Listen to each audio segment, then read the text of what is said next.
Bonsoir à tous et bienvenue dans ce point de l'actualité. L'ambassadeur de la République de Corée est allé faire ses adieux ce jeudi au président Alassane Ouattara. Il est en fin de mission. Les deux personnalités ont profité de l'occasion pour faire un tour d'horizon du 60e de la coopération bilatérale.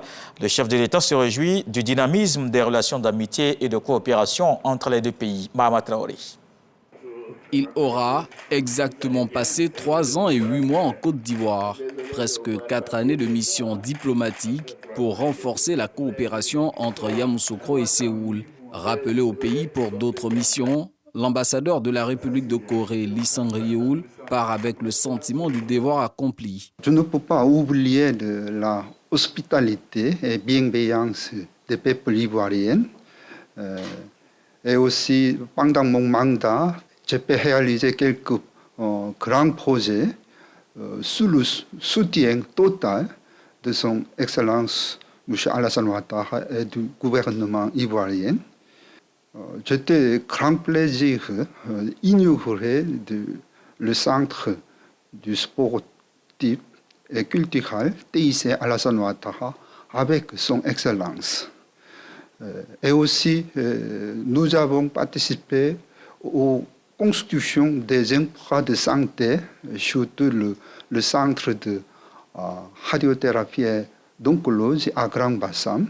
Mon successeur devrait remporter plus d'avantages entre nos deux pays, la coopération, toutes les choses amicales en avenir. Comme le veut l'usage, le désormais ex-ambassadeur est venu faire ses adieux au président Alassane Ouattara.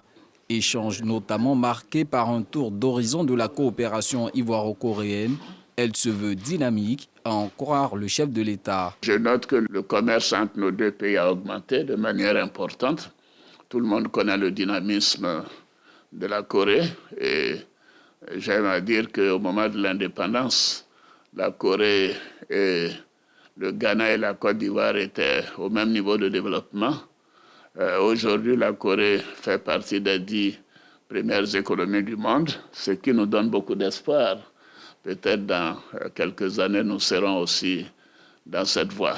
Et je voudrais dire à Monsieur l'ambassadeur que nous attachons beaucoup de prix à la sécurité de votre pays, mais également à l'unification des peuples coréens et je souhaite pleine réussite aux autorités, toute notre gratitude pour ce qui a été fait entre la Corée et la Côte d'Ivoire. C'est dire combien nos liens sont forts, anciens et sont de confiance. Donc bonne chance pour l'ambassadeur, nos vœux les meilleurs à vos autorités et revenez nous voir quand vous pourrez le faire. Merci beaucoup. Merci. Voilà. Pour rappel, la Côte d'Ivoire a été l'un des premiers pays africains à établir des relations diplomatiques avec la République de Corée. C'était en 1961. Et dans l'actualité ce jeudi, le Premier ministre Patrick Kachi est dans l'ouest du pays pour une série d'activités. Une visite portant sur le relèvement du plateau sanitaire national. Un nouvel hôpital général vient de sortir de terre à Danané. Plus de 24 milliards de francs CFA d'investissement pour une superficie de 5,1 hectares. Les populations dans leur ensemble ont traduit leur reconnaissance au président Alassane Ouattara. Ce projet s'inscrit dans le cadre du programme hospitalier présidentiel intégrant la construction de 20 hôpitaux dans le pays. Et après une année de travail, les vacances ont sonné du côté de la Chambre haute du Parlement ivoirien, le Sénat. La cérémonie de clôture de la session ordinaire 2022 a eu lieu ce jour à Yamoussoukro, une session qui achève la 5e année de sa législation ouverte le 12 avril 2018. Le président du Sénat, Jeannot Ahoussou-Kouadio, a dans son discours de clôture salué une Côte d'Ivoire qui se développe sous le leadership du président de la République, Alassane Ouattara.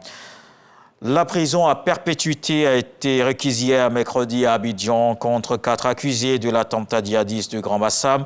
Le procureur Richard Adou a d'abord eu un mot pour les 22 victimes de l'attentat. Sur les 18 accusés, il vise 10 d'abord les 6 personnes présentées comme étant les cerveaux de l'attaque, puis les 4 personnes présentes physiquement au procès, soit le chauffeur, l'hébergeur et 2 autres personnes accusées d'avoir convoyé les armes et fait du repérage. Malgré leur dénégation, le procureur estime qu'ils étaient tous les 4 au courant du projet d'attentat fomenté par Kunta Dalla, présenté comme le chef d'orchestre de l'attaque de Bassam. Dans le reste de l'actualité, pour terminer, la Chine fait face à un pic des contaminations de Covid-19.